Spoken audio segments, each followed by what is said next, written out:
I took a crap in a canning jar and left it in a friend's pantry. About 13 years ago, I was a 19-year-old idiot hanging out at my friend's house. There were about 20 to 25 people crammed into his 90 square meter house. I spent the entire evening drinking Mike's hard lemonade and mixed drinks. It's worth noting that I'm allergic to certain types of alcohol. Symptoms included severe hives, a swollen throat, and diarrhea. But I was 19 and I was an idiot. Long story short, I was chatting with my girlfriend when I suddenly felt a telltale churning in my stomach. Oh shit, I thought, both literally and figuratively. I asked where the bathroom was, and she pointed down the hallway. I squeezed through the crowd of teenagers, and there was a line of girls that seemed to stretch forever. Meanwhile, my guts were roaring, the cramps getting worse. Remembering that I'd once seen a toilet in the basement, I decided to take a chance. I ran downstairs, clenching my jaw as tightly as I could. It was dark down there, so I flicked the switch and saw a brand new toilet shining white in the corner. I slammed the door, pulled down my pants, and hobbled like a penguin to the throne.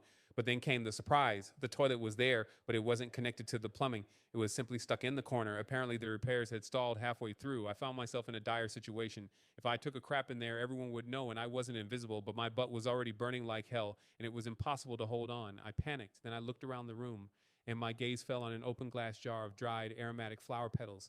The lid was on the shelf nearby. My decision was made. I snatched the jar from the shelf, emptied the petals into the empty toilet, and carefully set the jar on the floor. I crouched over it, spread my cheeks, and began to empty everything I'd accumulated into it. Carefully, precisely, I filled it to the brim. At that moment, I felt perhaps the greatest relief of my life. But what now? What should I do with this crap? I can't leave it in the basement, and the voices from upstairs are already calling. It's time to leave. I needed to come up with an escape plan immediately. I quickly pulled on my pants. I had no chance to dry myself, but I carefully squeezed out 99.9% of the contents, so everything was pretty clean. I screwed the lid back on the jar. It was warm, very warm. Still unsure what to do next, I hid the jar under my hoodie and left the toilet, pretending nothing had happened. What were you doing there? My friend asked.